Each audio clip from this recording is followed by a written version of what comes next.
Welcome to Staring into the Abyss. I'm your host, Richard Gerlach. With me, as always, is Matt Brandenburg. What up, people? Villain I Missed. Hey, y'all. And the author of the upcoming goddamn zombie chainsaw murderer, Sean N. Thompson. Hey, it's good to be back. I'm glad I don't sound like I'm calling from a cell phone inside a sewer this time. I mean, that would sort of work for this story. True. It would, yeah. No, It would. But then the cell phone would have to cut off, so you wouldn't get the whole conversation about it. We would have to zone out a lot. Yeah, exactly. And wonder how we lose one of our fingers. Yeah. That part is so terrible. so insane. This is a really fun story. Thank you for recommending this one, Sean. Yeah, it was tough too, because Antosca's girlfriend experience, by the way, not a slight on him, but sort of a weird title for that collection. Anyway, it has so many good stories in it, so it was hard to pick one.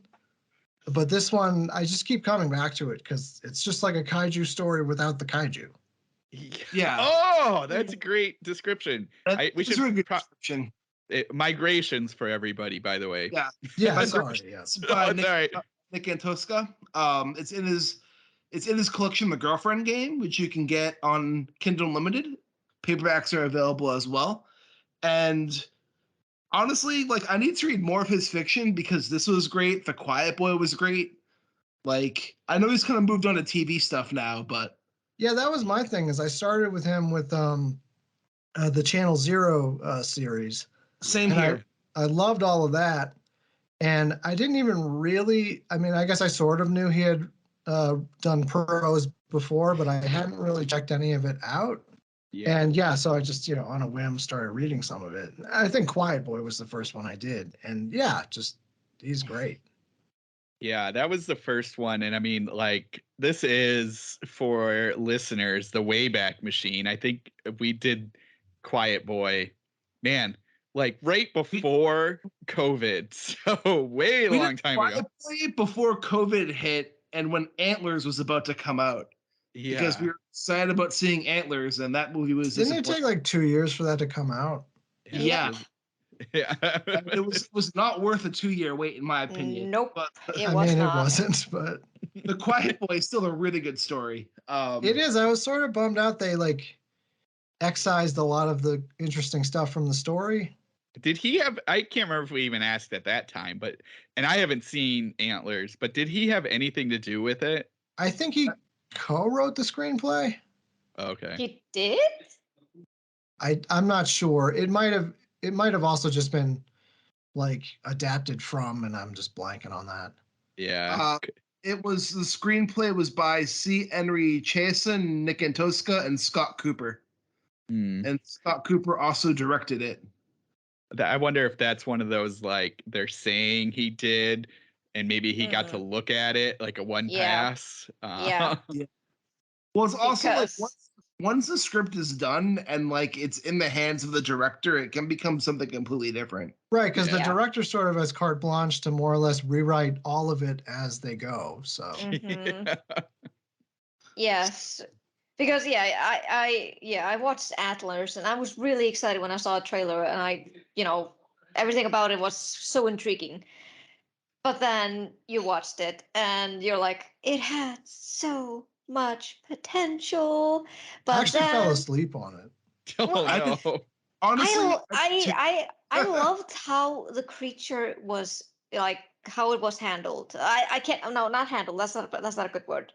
Just how it was, the special effect. Yeah, the design and special effects. I really liked how the creature was, but why didn't they just get another creature? Or why didn't they just, get sensitivity watchers or readers? Yeah, they went from very the hard Native into Americans. the Wendigo.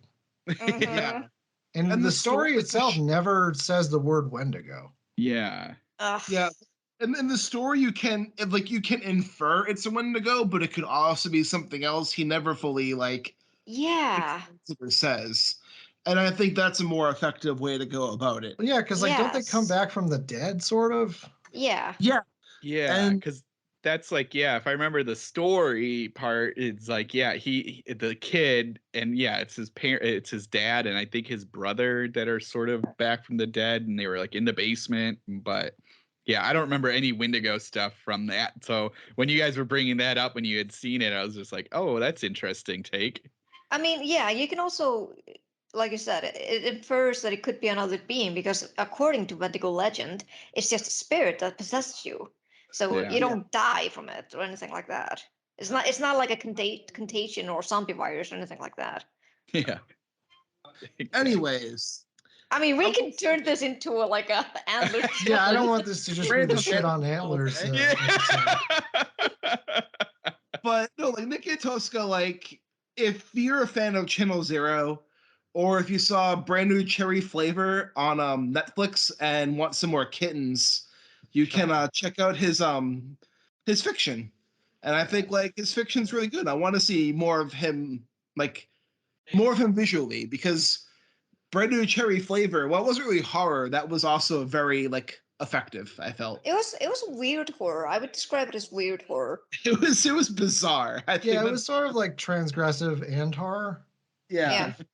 It was good that- though. I like that one a lot. Me I too. didn't see that. But before we dive into migrations, we like to give kind of like a weekly rundown of recommendations from the last week. And I have a feeling this one's gonna be kind of short. I have one, which is I finished I'm going to butcher the author's name, and I apologize because my Spanish is terrible. But I did finish the novel Tender is the Flesh by, making sure I pronounce it right, Agustina Bazterrica. I messed it up. Agustina Bazterrica. That's better. Nice. Good job. It is, thank you. It is about a society where a virus has come about that has made animal meat poisonous to humans. So people cannot eat animal meat anymore. And eventually, after years of rallying and kind of like madness that ensues, like people go on like animal killing sprees and like are trying to rid their civilization of animals so they don't get sick from the virus. That'll teach them. That'll teach us fucking animals to getting sick. The lobbyists in several countries argue to legalize cannibalism. Oh, yep. So what eventually happens is a lot of societies take what they consider the undesirables, meaning the poor, the minorities, the immigrants, and they round them up in factories and they pretty much force them to breed.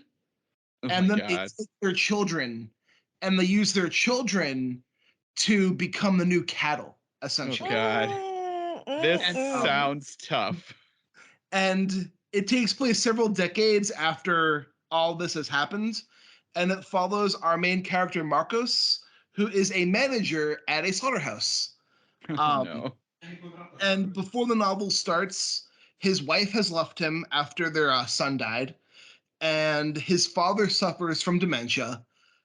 And Wonders from all the eating humans. well, his father owned a slaughterhouse before the animal thing happened. And that's where Marcos got his first job, was his father hired him. So when the slaughterhouse was closed, his father kind of lost everything. But when they reopened, Marcos was kind of like there to get into the spot to help get the slaughterhouse back running again. And he's just kind of like drifting through life. Like he feels like his life has lost its purpose. He doesn't understand like what's happening with his life. He misses his wife, but he knows that she's not coming back because she's too distraught of the death of their son. He wants a better connection with his father, whose dementia is getting worse, and his sister doesn't even do anything to make a connection. And we follow Marcos's journey throughout the book as he's trying to find like meaning and purpose in the society that's mass slaughtering humans for their meat. They also call the meat special meat. They don't call it meat. It's always At least special. it's special. Yeah. I'd like the special, please. It's special steak. Like it's all special. Um, Like freedom fries. like freedom. And the novel takes a turn in the beginning where one day Marcos gets home from work, and they call the humans for slaughter. They call them heads. God. He receives a head as a gift from his manager, and he receives one that is what they consider to be like the prime of the prime of meat, and he's given carte blanche to do anything he wants with it, and he doesn't want anything to do with it, and it kind of follows him as he has this human essentially in his barn, and he doesn't know really what to do with it, and he doesn't want anything to do with it, and it just kind of like progresses him and his journey as all this kind of happens together. That sort of sounds like the novel of Under the Skin. Yes, it does. It also, in my opinion, has the best final sentence since Pet Cemetery. Oh no. So, like just like Pet Cemetery, that final line just hits you like a brick to the face. And like I mean that as a compliment. It's not a bad thing. Like I think like it needed to have that like brick to the face ending to like really get the point hammered home. And one thing I will say is describing the novel, you'd think it'd be like a promotion of veganism, but it's really about like cruelty to humans and how humans can treat each other and view each other and how humans can justify how a group of people can be meat and expendable. That's kind of like what the author is trying to get at with this story. I'm curious though. Does the author mention veganism at any point in the book? She does actually. Okay, yeah. I mean, I think they would at least attempt it. Yeah, no, vegetarianism and veganism is addressed a few times, and a lot of it too that kind of points the point home is there's parts in the first part of the section or section of the book where Marcos has two men who are interviewing to work at the slaughterhouse. So he walks through the different parts of the slaughterhouse, explaining to the men like what each section's for and what's happening, and like all of it is what happens to animals now, only like it's happening to people instead in this book. It's pretty gnarly at a few points. I haven't read the book, but the way you described this, I don't know if you guys have read the manga Gantz. I've read Gantz. I haven't. No. Yeah. Okay, Rich. So you remember like there's like this is a long fucking manga, and it's about basically people who are chosen to by a random black ball, chosen to eradicate aliens that have invaded Earth. And it goes so far beyond that eventually they have to like go into the alien spaceship, and these aliens are like huge. They are like giants. And they basically took a whole lot of humans to slaughter like animals, and you know how the manga author drew it is just really vivid and graphic, and I was like, that's horrifying. Yeah. Yeah. This gets into like all that as well with like and just the imagery that like she's given, because like again a lot of it happens to animals now, but like at the same time it's like imagining people in the place of it is so much more disturbing. Yeah. And yeah, I think it's a really effective work of horror, and Yeah. I definitely would want to read more of this author. It's not a very happy read. I was gonna say it sounds intriguing, but maybe not a beach read. Oh no. Really need like a nice prime steak and like a glass of red wine. That pairs very well with this novel. God. But I would probably, give off meat for like a week after if I'd read it. I'd be like, who's up for some fish? I know there's like so many routes I could go down on this one. I mean, like, first of all, this makes me think of like Blindness. You know, it's like I love that movie. Oh God, it's so hard to watch. Actually, I never read the book, but I have it here. I have it on my Audible. The book is rough too, and yeah, I can imagine. It's but like, yeah. So it's hard to describe because this is one of those things where this is not a happy read at all, from what it sounds like. And I'm fine with that, but sometimes when you read stuff like this or watch stuff like this, you're just kind of like, oh, I get it, and I hate the world. Yes. Like you don't want to be around anybody. So yeah, but then also I'm thinking of like, so does that mean all the bugs are sick too, or just like it doesn't get into that, honestly. It looks like the animal meat has become poisonous to people. So like and so people have kind of blamed animals for like causing this death among them. I will say like there is some animal stuff in the book that's very unpleasant. yeah. But there's not a lot of it. There's like one scene that really is yikes, but like that's kind of it. Yeah. Oh, good. It's just people. That's much better. Right. Just people. I mean, this is my rhetoric every single time I'm watching horror. I'm like, if anything happens to the animals, I am out. And then people ask, what about the people? I don't give a shit about the people. Don't you dare hurt that kitten. Yeah. Those humans made those choices. Yes. Or cat didn't. Cat didn't know any better. They don't have a voice, damn it. Yeah. Can't blame the animals for getting sick. Exactly. I mean, I would even end up pitying the fucking snake that eating people. I'm like, oh no, look at the horrible sound it's making as it burns to death. Oh, the poor snake. And then my family's like, it ate like a bunch of people. I was like, it's nervous. It's animal. It's just instinct. Wait, are you talking about Anaconda? I am. Oh my god. I was gonna say it sounded like Anaconda, but I am. They had to add that fucking sound to it as it was burning, and I was like, my heart. I mean, they made like 5 other ones, so the snake's still fine. I don't want to see the rest of them because I heard they're so bad.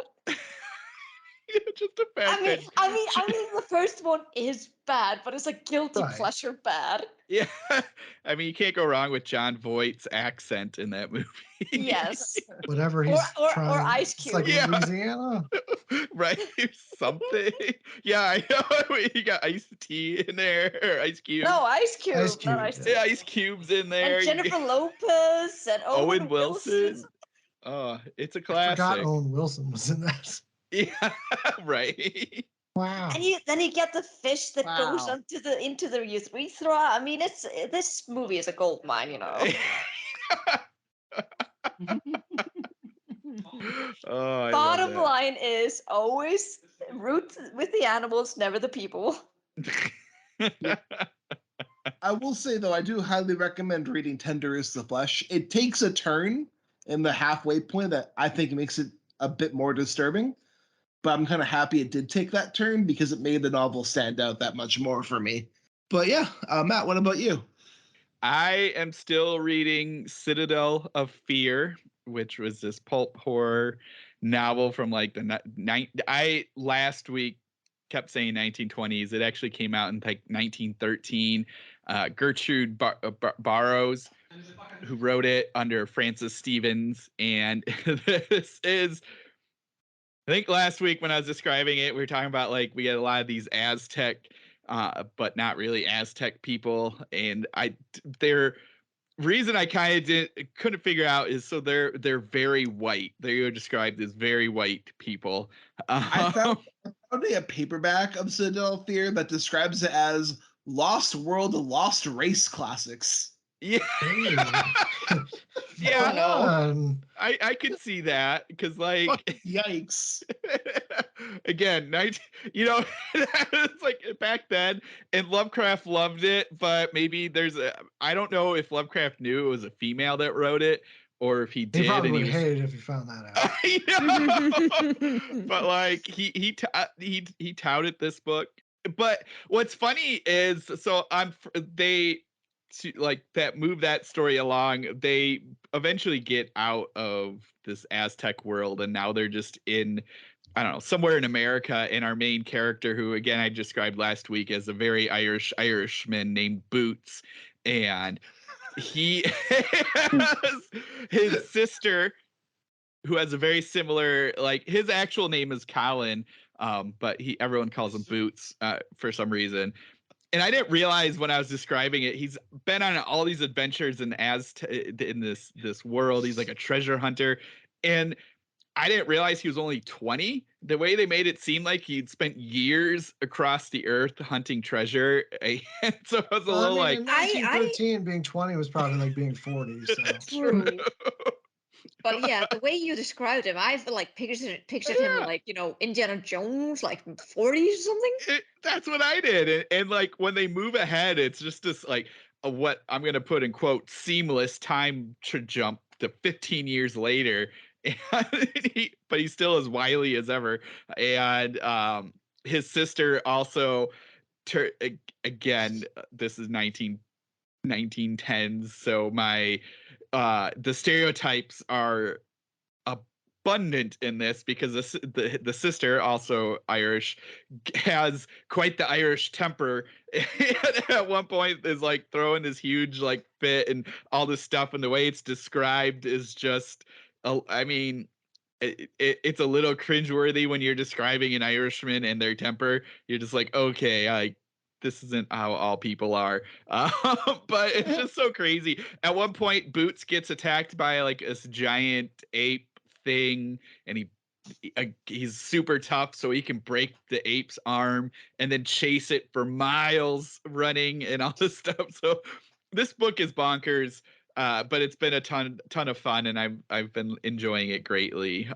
So yeah, if you want to read a really pulpy, like, I don't know, thing, Citadel of Fear is definitely one to hunt down. I forgot to talk about the fact that the copy I have has all these illustrations in it that have literally nothing to do with the story. They're just illustrations, but they are all they are all really awesome. At first I thought that maybe they would. There's like a couple, but then like they started having these like space illustrations, and then like this psychedelic like person's head's like a pyramid and has all these eyes on it. None of these characters are in the book. And I'm like almost done with it, so I don't know where these illustrations came from, but they're all pretty sweet. One of the reviews on Amazon is a 3-star review, and it just says not actually illustrated. Well, they got the wrong copy. But a bit LeMay, what about you? Well, I haven't really gotten anywhere. Like, I haven't finished anything since last week, but I have started on reading Hailey Piper's Queen of Teeth. Nice. Ooh, And that's I'm one really enjoying it. It's I want like Queen of Teeth so bad. I can't justify paying $12 for an ebook. True. I mean, I understand that. I got that as a gift from a giveaway, so I'm like, yeah, perfect. Yeah, free books, bitches. But no, Hailey Piper stuff is great. I do want to read the book eventually. Oh yeah. It's bonkers, but it's really enjoyable. That's amazing. Is it more bonkers than Your Mind is a Terrible Thing? I mean, from the mind of Hailey Piper, it's like on a similar level, but at the same time, it's not. Because Your Mind is a Terrible Thing, that comes out soon, but that book was bonkers. Yeah. Yes. But it's like, I mean, how bonkers is, you have to think it's bonkers when there's a teeth tentacle thingy crawling out of your vagina. hopefully, yeah. I mean, and it has a name. It's called Magenta. Oh, well, there you go. And then you're like, do I want to touch it? Yes. I mean, is the tentacle made of teeth, or does the tentacle have teeth? Well, like it has like it's so hard to explain it. I mean, what's it called? Vagina dentata is like an actual thing, but she goes like on a whole other level with it, and you're like, nope, that's something that I probably would have seen in like a weird B Japanese horror movie, but nope. Hailey brings it. Oh my gosh, that sounds amazing. It sounds so awesome, and I just can't wait to finish it. Awesome. Well, we'll hear back from you on that soon. And Sean, what about you? I just started the audiobook of Cunning Folk by Adam Nevill. Oh, And nice. like 2 hours in or so.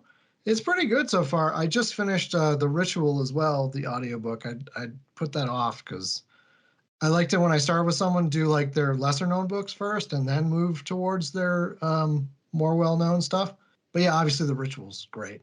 Yeah. And yeah, Cunning Folk's pretty sick. Like it's a couple that's they got this really rundown house in the English countryside, and it's like, you know, they're looking for a house and it's what they can afford, so they move in and they have to do all these renovations and stuff, but their neighbors are these old, I mean, it's a Neville book, so they're old and super weird and rude, and there's probably some like pagan fuckery going on. There's always pagan fuckery when it comes to Adam Nevill. Yeah. I mean, I gotta give him props. I don't have any children, and like sometimes, let's be honest, when I'm reading a book and it's a family with a child, sometimes I'm kind of like, I don't know. Or if it's a Yeah. book about children, Yes. but like this kid is like fairly sweet and charming, so it's not throwing me off or anything. That's good. I'm the But, same with yeah. that, Sean. I'm like, I don't give a shit. It's like when you watch like the Babadook and you just really want to throw something at the fucking kid just to make him shut up, and you're like, felt so much. Yeah, I don't know if I was pain supposed to be coming the from audience for mother. that because the whole time I'm like, get him. Yeah. The Babadook did nothing wrong. No, it did not. Oh my gosh. It's amazing. Basically, what we're saying here again, listeners, it's all about the animals. It's We don't all- care. We don't give a shit about people. I will say there's a puppy in this book, and if anything happens to that puppy, I swear to God. Oh my god. I'm trying to think Neville books and animals and what I've seen. I don't know if he would do anything to the puppy. I'd hope not. I mean, It's hard to say because Ritual has like some animal death kind of stuff, but then it's like everything's dying in the Ritual. So Yeah. Okay. Like Warner Neville, he hasn't really done like a lot of animal cruelty stuff though. So Yeah. it's not really seem like his bag's more just pagan fuckery. Yes. And like seriously. Or like really grimy apartments in London.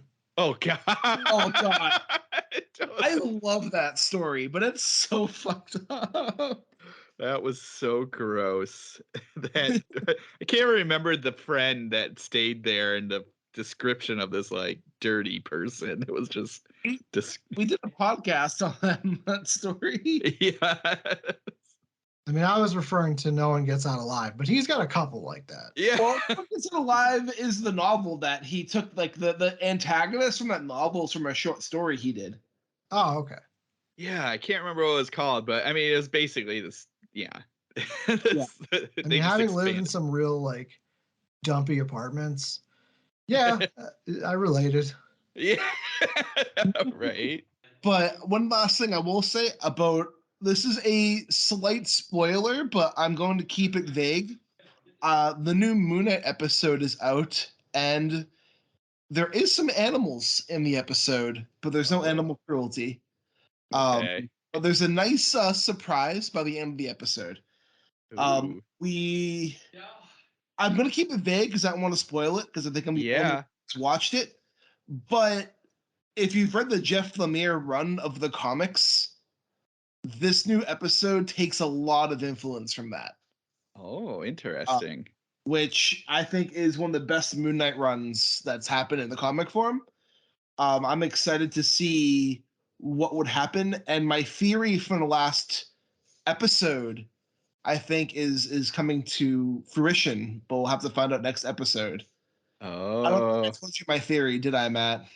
You might have, but I won't say anything either. Yeah, I won't spoil. I don't want. I want to keep it a surprise for Yeah, please don't. I'm waiting until the whole thing is done to just like binge through it. Same, Sean. Same. I love the weekly like wait episode watch thing. But no, it's I think it's one of the better Marvel shows happening right now. Yes. I'm just waiting for my fucking Mahershala Ali Blade movie. Blade? Oh, that's gonna be sick. Yes. Oh my god! Oh my god! What? What? Oh, you didn't know Yes. that's going to be? I mean, I'm assuming it's still happening, but Yes. it's whatever phase now, probably phase 7. Yeah. Yeah, they got Mahershala Ali to do Blade. Apparently, I mean, if it still goes my- ahead, which I assume it will. And I- I Oh mean, my God. he already had a cameo in the Eternals. Yes. Like at least voice. Like as Blade. Yeah, Well, it was just So, his voice. it was just his but- voice. Okay, But- well, I mean, that means they're probably going to go ahead then. Yeah. Who's I mean, gonna play Blade? It's supposed to come out next year. Is So- it? Yeah. Yeah. I can't remember who's playing Blade. Mahershala Mahershala Ali Oh, there you go. Oh, from Moonlight. from and, Moonlight. Actually, yeah, I can see that. I can see that. He has He's a also similar. really great. He has a similar like features as Wesley Snipes. Actually, I I think love he has like the physicality and sort of a lot of its attitude too. yeah. I also Oh love my! I'm excited. it's going to be really good. And he's honestly he's a great actor. Like I loved him in like when he was in Luke Cage as Cottonmouth, he was great in Luke Cage. He was great in Moonlight. Like everything I've seen him in, he's been great in. Oh, I didn't realize he was in Luke Cage. Well, I didn't actually see that, so I He didn't. was Cottonmouth in Luke But Cage. it's funny because they're like bringing that into the fold. So I wonder how they'll explain that away. Honestly, the Netflix Marvel stuff is pretty disconnected from the MCU. Yeah, they don't they kind of act like it's its own thing for now. Well, did you guys see Spider-Man? Not yet. I didn't. I need to. Okay, never mind. But they're bringing that stuff into the fold for sure. Did they have like Daredevil show up or something? Maybe. I think it's Okay, Kingpin. I don't want to. Probably. No, it's definitely Matt Cox. So, but we'll see. Kingpin showed up in a Hawkeye. Yeah, and well, yeah, Kingpin was in that too, but in Spider-Man, then they do have Matt Murdock in there. So, Okay. and it's what's his name that played? It's Matt Cox, right? I'm thinking the same. Yeah. I think Yeah. that's his name. Yeah. I think that's his name. I think it's so. But the guy who played Daredevil in the Netflix stuff, Yeah, booty popping Daredevil. yeah, and he pops up in Hallway Spider-Man. fighting Daredevil. Yeah, that's right. But I think we should probably head over to a migrate up north where things might be safe. Okay, let me just start by If saying you're considering coming here up north, you're not safe. Fuck that. I was gonna say, let me start by saying it took me way too long to figure out the title, and I'm still not entirely sure why it's called Migrations. yeah. Like I sort of know why, but being totally honest, I'm like, I I have don't a really know. feeling why. Also, just to backtrack, it's Charlie Cox, not Matt Cox. Okay, there you go. Okay, yeah. Anyway. Charlie. Anyway, I think the migration thing might tie to the ending of the story. This time around, I was like, oh, it's probably like related to the mental patients, huh? That like, Yeah, that's what I was thinking too. But that's a spoiler we'll get into when we get to the spoiler like section. full spoilers, right? Oh, just rip the band-aid off now for our audience. Okay. Yeah, It's in the girlfriend game, Netflix, Amazon girlfriend game. Read yeah. it. It's great. Highly recommend it. Band-aid off. Let's go. I think I said The Experience earlier, and that's actually just a Steven Soderbergh film. So. Yeah, and it's a Steven Soderbergh film. Very different. Yes. One involves an ex-porn star. The other one does not. You decide. This I don't know. story. Nick Antosca gets pretty racy though, so it's not Yeah, out of the true. realm. Very true. Oh my gosh. Like what? I think when you described it as a kaiju story without the kaiju, that helps. I mean, that's what I explain it. love about it. Is it's just like I'm a very specific style of writer, so I think I'm attracted to things that like I just wouldn't write or haven't yet. Yeah. And this especially, I'm like, if I was doing a kaiju thing, it would be so hard not to just be like, here it is, it's in your face. And this is just like, nope, you're just gonna hear little snippets of the radio and like they're gonna shut off the TV when they're talking about it. Yeah, and for listeners, there is no kaiju. That's just I think a great explanation. I assume, like it's great because it's like there could be just all Anything. sorts of crap happening, and they never really, or he never really explains it. Yeah, I was when we were talking right before you got on, and I was comparing it a bit to like the beginning, we'll say half of Shaun of the Dead, when Simon Pegg is wandering around in his own world, not realizing there's a zombie apocalypse happening. It's kind of like that where we are with our main character Desmond, and he is seeing sort of on TV and listening to the radio, or every once in a while we'll catch a glimpse of something happening, but we have no idea what it is. Well, I it's a think it was universe where probably- these things. Sorry, Oh, you go. sorry. I think it was probably, the attention, the author's intention, because when Yeah. you don't know something's up, your mind start conjuring up a whole lot of fucked up things to, Yeah. to make it even more unnerving. Yes, 100%. They're just like, I mean, obviously we'll eventually go into it sort of beat by beat, but skipping ahead, there's a random line about when the cousin goes out to get liquor and he comes back and he's like, there was a thing and it was like human shaped, but it was keeping up with the car. And Yeah. they never explain that.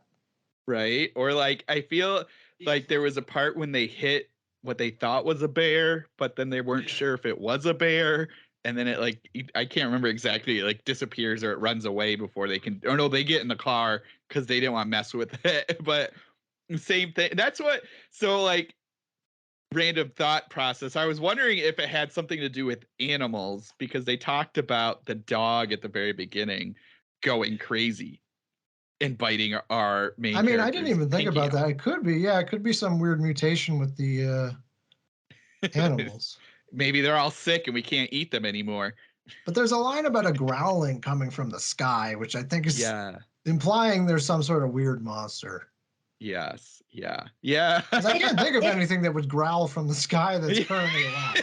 It could be maybe like a mix of that. If you think of, like, for example, Cloverfield, I mean, it had a big fucking kaiju, but then it also had a lot of these scuttling things that came and attacked people from on the Yeah, ground. that's true. So you can probably think, this might have been affecting the animals in that kind of way. Yeah, definitely. They're just like yeah. the lines in this story, like single lines. I've probably read and listened to this story now like 5 times. And just like one of the first lines is just like whales are eating people or something. And that alone is like, okay. And then the guy's like, anyway, I was gonna quit drinking. And it's like, wait, go back to the whales eating people. Yes. Oh, I love that like description of his drunken the antics. nonchalance. Yeah. The nonchalance of it. I love that he wakes up after everything and the first thing he thinks is, did I really not get into law school? Yeah. He's like bits and pieces. I was in a shower that He was wasn't in a my random neighbor's shower getting like beaten up. yeah, old people yelling at me and stuff. Oh my god. And yeah, I just love you. I still love that fact, because this is, I don't think it's like too far away from what would actually happen if this happened.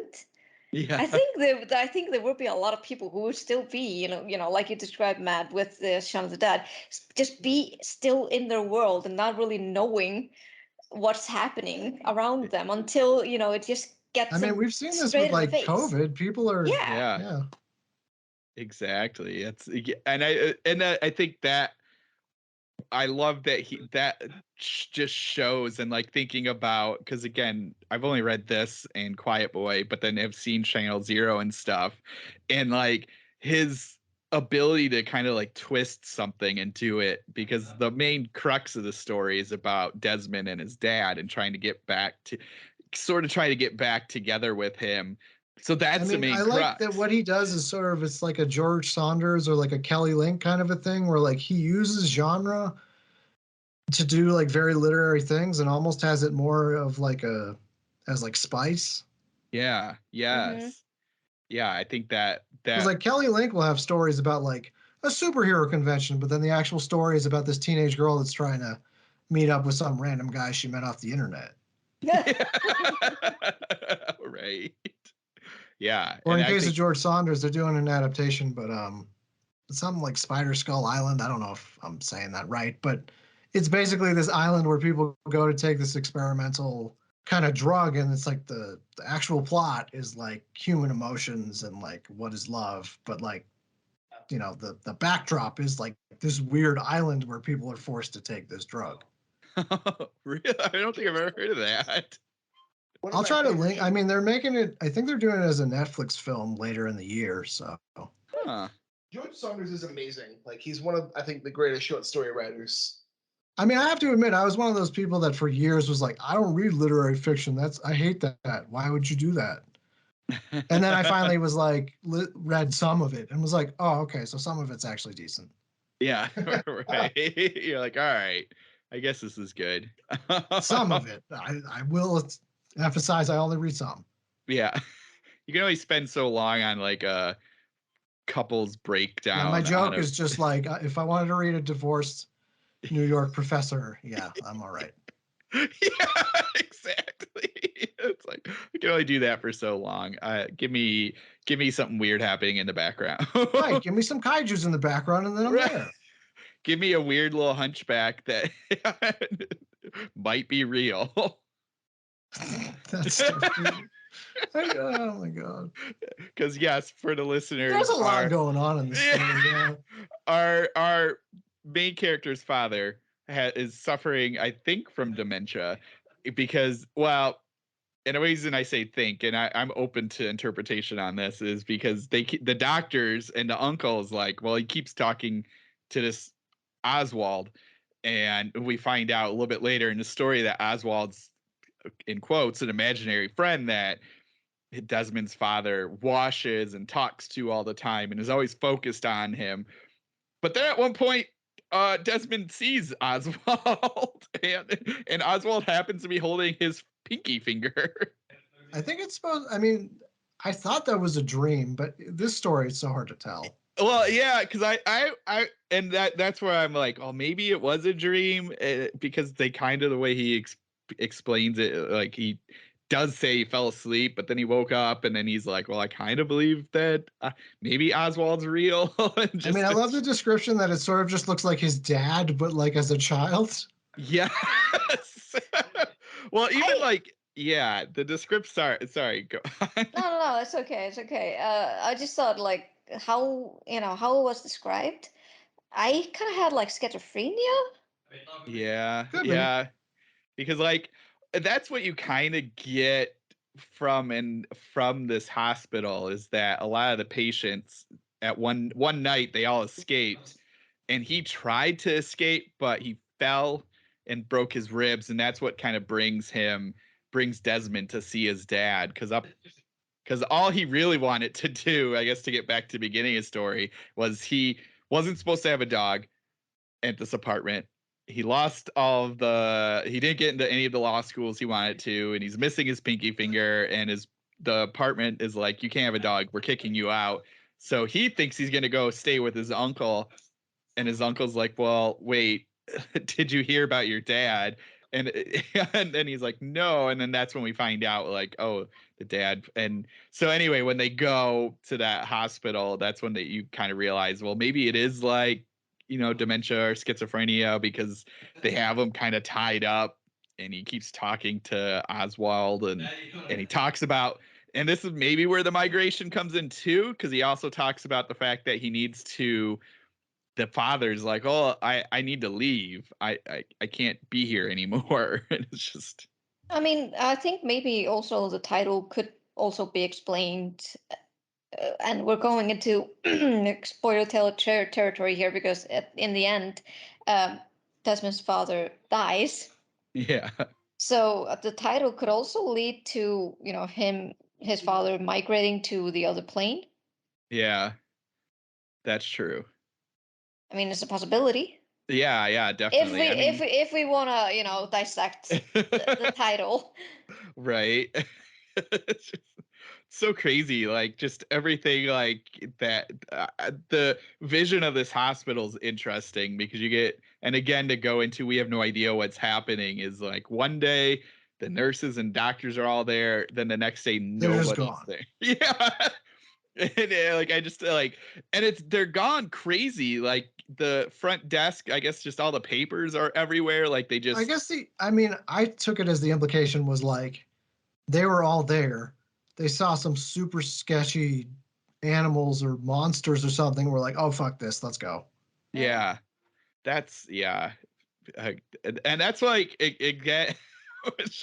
It's just so crazy, and like I was, because you kept trying to like figure out maybe why all these things are happening, and even his cousin, Desmond's cousin, who he's been driving back and forth with, at one point, he's been drinking a lot, and Desmond's not. He's like he wants to be done drinking. Yeah, in a weird way, it's a story about like alcoholism.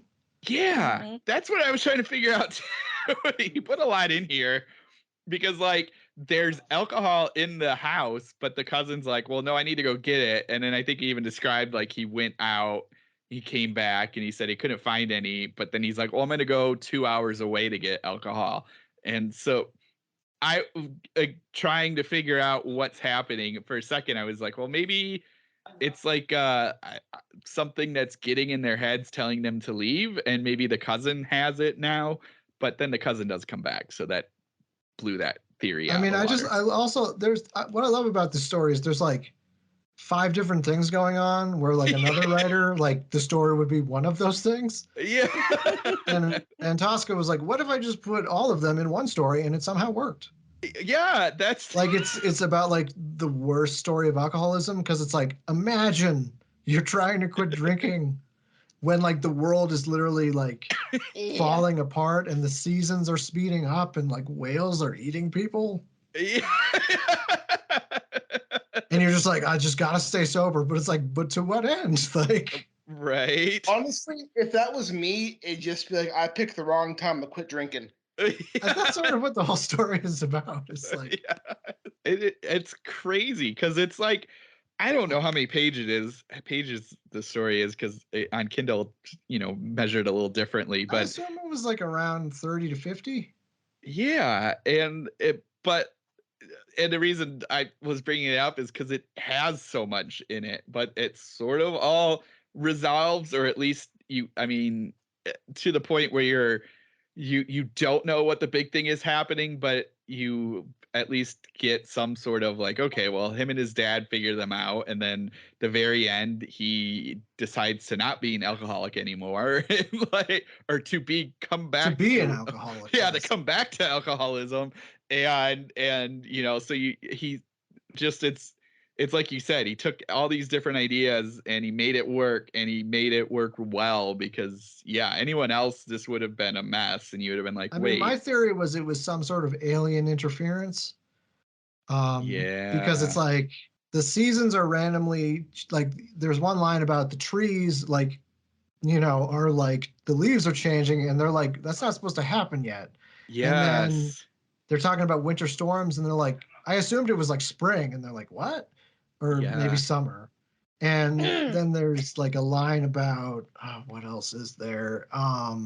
Wasn't it like at one point when they're at the hospital, he goes in and it's like afternoon, he comes out and it's almost dark. Yeah. And it's been like, oh my God, did that story happen in fucking Iceland? Maybe. Seriously, we had like 13 degrees Celsius, sun, and just amazing weather yesterday, and now it's like rain, weather, fucking storm. It could have. Well, that's another thing I liked about. This is my like theory. He probably stayed here for like a vacation here, Nick, and he got this kind of fucking weather there, and he decided to write this story out of spite. I mean, you could also see it as like a statement on climate change. Yeah. True. Okay, we'll go with that. Or Iceland. The story could be so many things. Yeah, I mean, and it sort of ties with the animal thing, because if it's climate change, that's going to affect the animals differently. Hence, all the stuff that they're seeing or kind of seeing. There's a lot happening. I mean, whales could go from eating, what is it called? They eat again? Spores or something? I don't know. And they could just evolve into that from that people. I mean, yeah, I can see that happening. We've Did already you had hear it about happen the with fisherman? sharks. Did you hear I mean, I about know how Jaws loves to portray sharks like they're these man-eating, but it's like usually sharks don't attack people.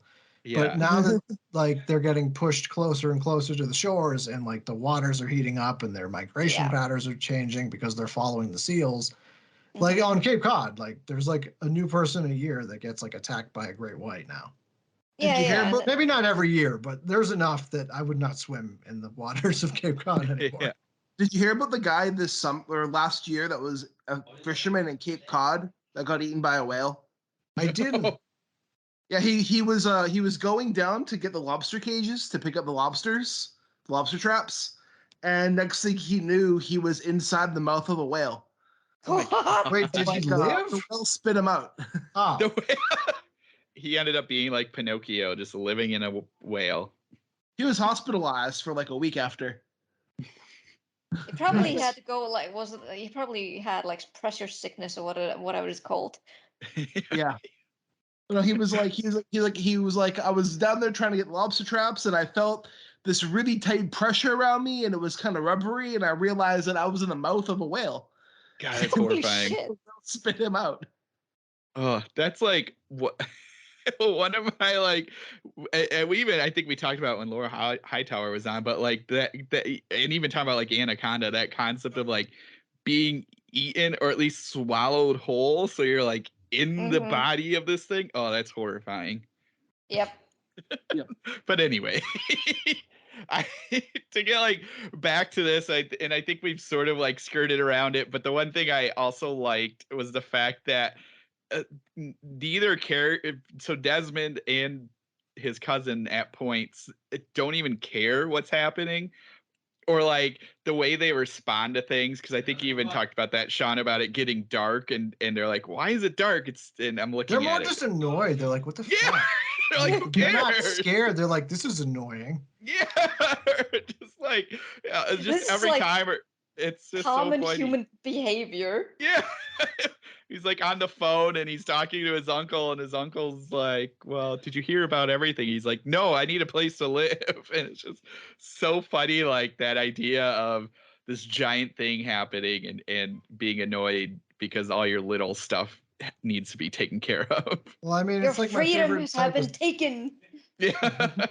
it's like my favorite type of story where it's like actual apocalypse, but personal apocalypse always trumps it because you are you. It doesn't matter what's happening. You're still you.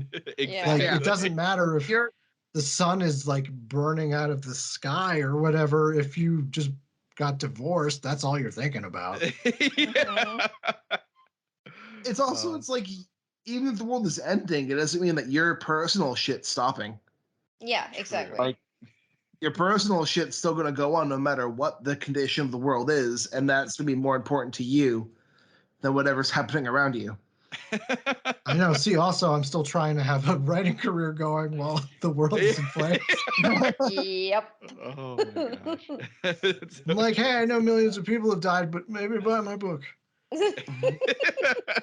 And then you feel so guilty. And then about you feel saying that. awful. You're like, why am I doing this? Why am I like this?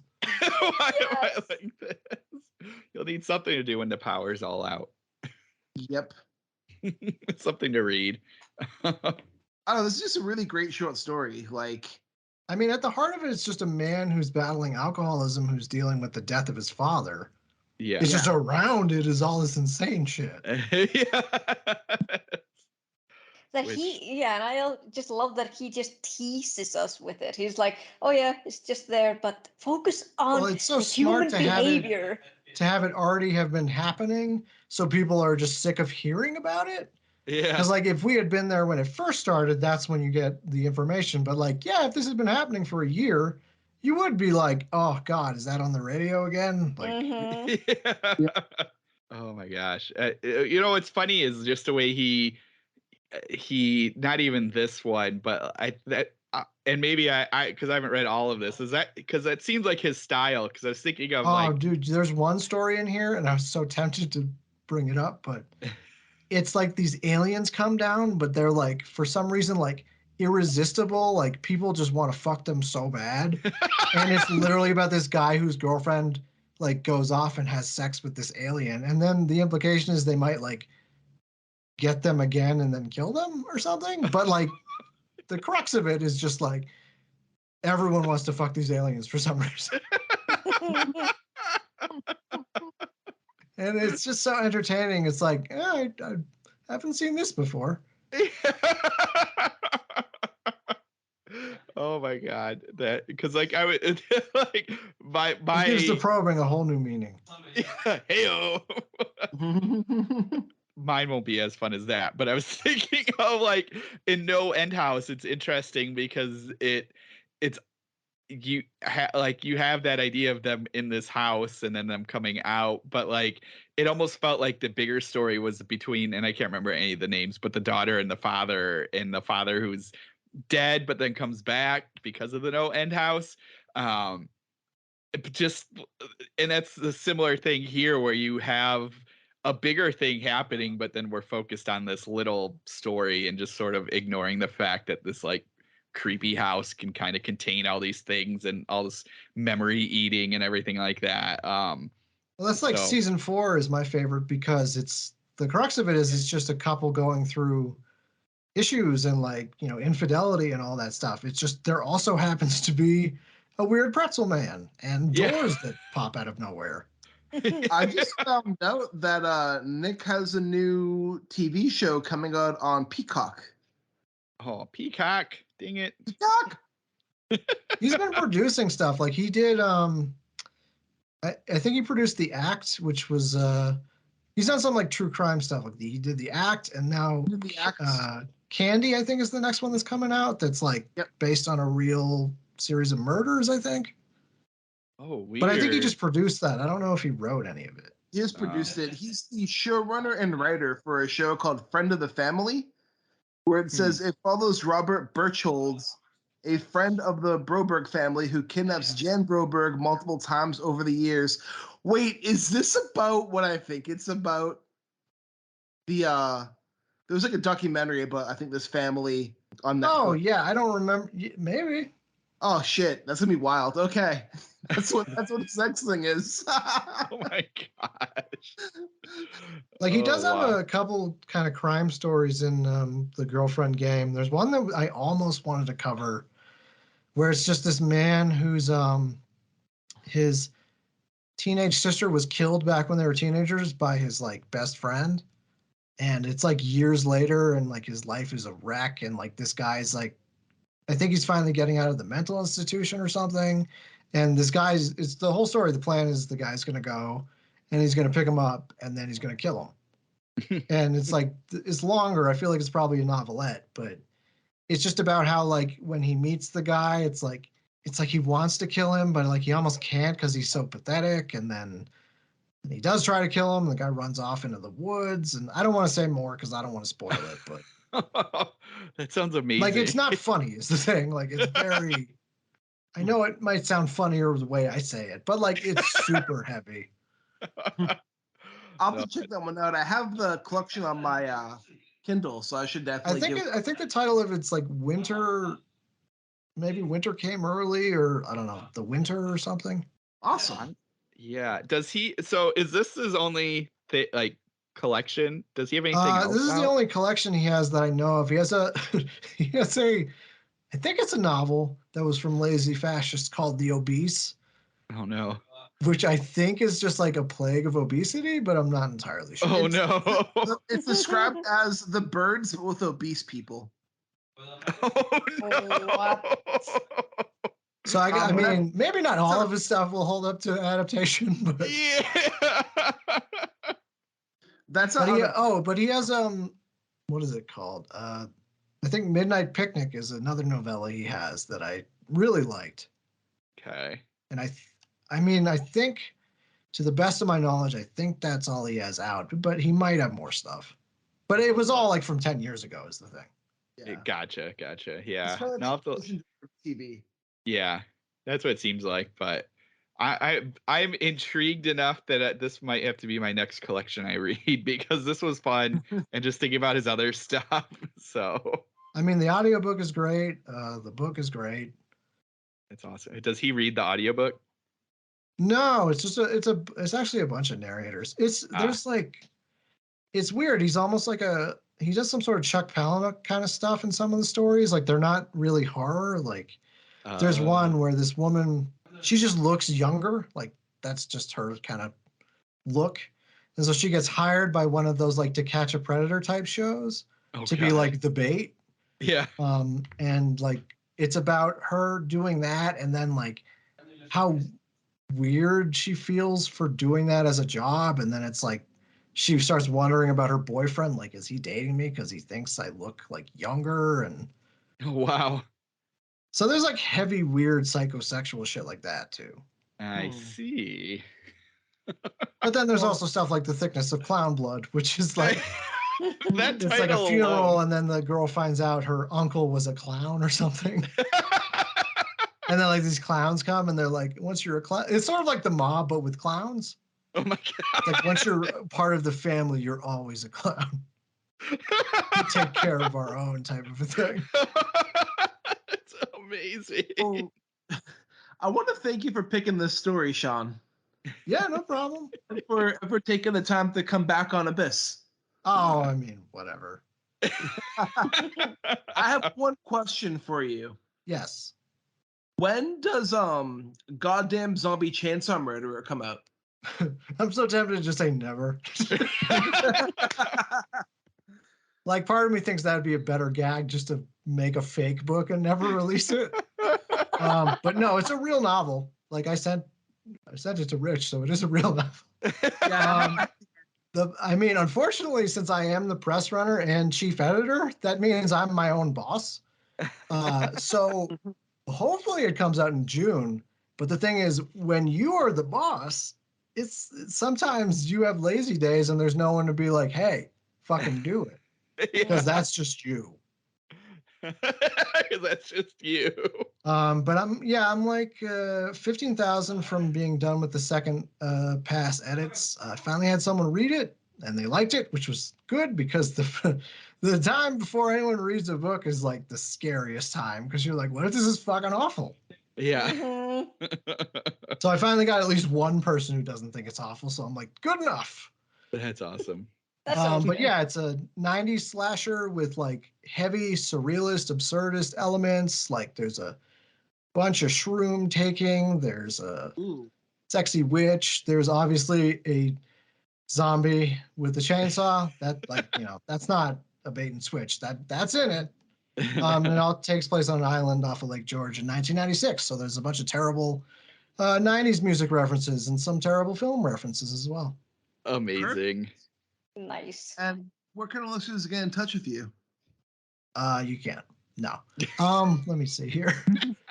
I'm on Twitter at SpookySeanT. The press's Twitter is at NickDictatingB. I guess I like things that rhyme. We do have a website now for Nick Dictating Books. Again, I'm the one that's making the website, so it's not finished. But there is a website now. I'm going to be adding a link tree to the official Twitter soon enough with all of the links in one place. But yeah, probably the easiest way would be through Twitter or Facebook.